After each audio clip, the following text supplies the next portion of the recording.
ప్రేమ సహోదరి సహోదరులకు యేసుక్రీస్తు నామములో శుభములు. దేవుని యొక్క నూతనమైన కృప మీకు కలుగును గాక. ఈరోజు దేవుడు మనకిచ్చిన మాట 35వ కీర్తన 10వ వచనం. అప్పుడు యెహోవా, నీ వంటి వాడెవడు? మించిన బలము గల వారి చేతి నుండి దీనులను, దోచుకుని వారి చేతి నుండి దీనులను దరిద్రులను విడిపించువాడవు నీవే అని నా ఎముకలన్నీ చెప్పుకొనను. ఈ మాటలు మనము కీర్తనకారుడు తెలియజేస్తున్నారు. ఈ మాటలు మనం 35వ కీర్తనలో చూస్తున్నాము.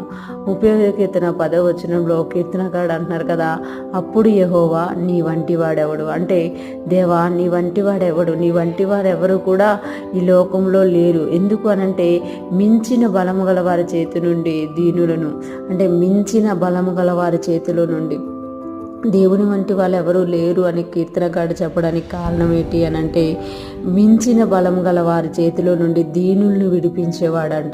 దీనులు ఎప్పుడైతే వారి యొక్క చెరలోనికి వెళ్ళిపోతూ ఉంటారో, వారికంటే బలవంతులైన వారు వారిని చెరలో పెడుతూ ఉంటారో, వారి చేతిలో నుండి దీనుల్నంట విడిపించేవాడంట. కొన్నిసార్లు మన పరిస్థితులు ఎలా ఉంటాయి అనంటే, మన యొక్క సొత్తు కావచ్చు, మన యొక్క రావాల్సినవి కావచ్చు, మనకంటే మించిన బలం గల వారి చేతిలో ఉంటాయి.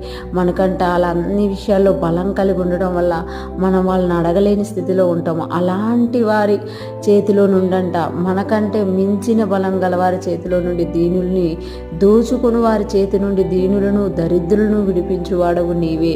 అంటే దోచుకుని వారి చేతిలో నుండంట దీనులను దరిద్రులను దేవుడు విడిపించేవాడట.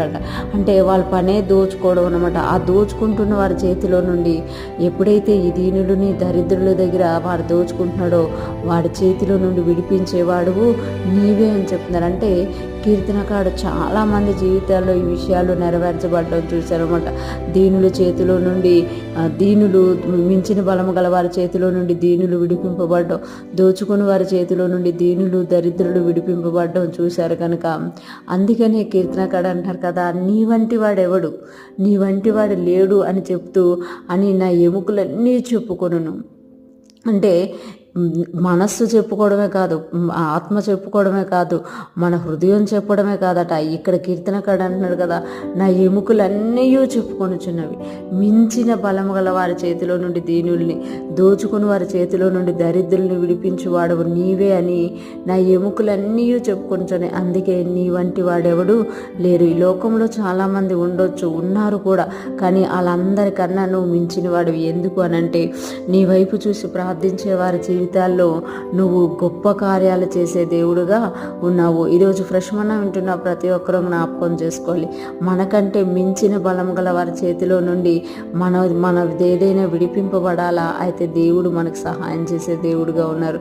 మన దగ్గర దోచుకుంటున్న వారి చేతిలో నుండి దేవుడు మనల్ని విడిపింపాలా అయితే మన దేవుడు మనకు సహాయం చేసేవారిగా ఉన్నారు. అందుకే మనం కూడా దేవుణ్ణి కీర్తిస్తూ, దేవా, నీ వంటి వారెవరునూ లేరు. ప్రతి ఒక్క విశ్వాసి కూడా ఈ మాట ఒక్కసారైనా చెప్తారు. ఎందుకు అనంటే దేవుని వంటి వారు మరెక్కడ కనుగొనలేకపోయాము కాబట్టే మనము దేవునితో పాటు జీవిస్తున్నాం. ఈరోజు ఫ్రెష్ మన్నా వింటున్న ప్రతి ఒక్కరం కూడా కీర్తనకారుడితో కలిసి ఈ మాట పలుకుదుము గాక.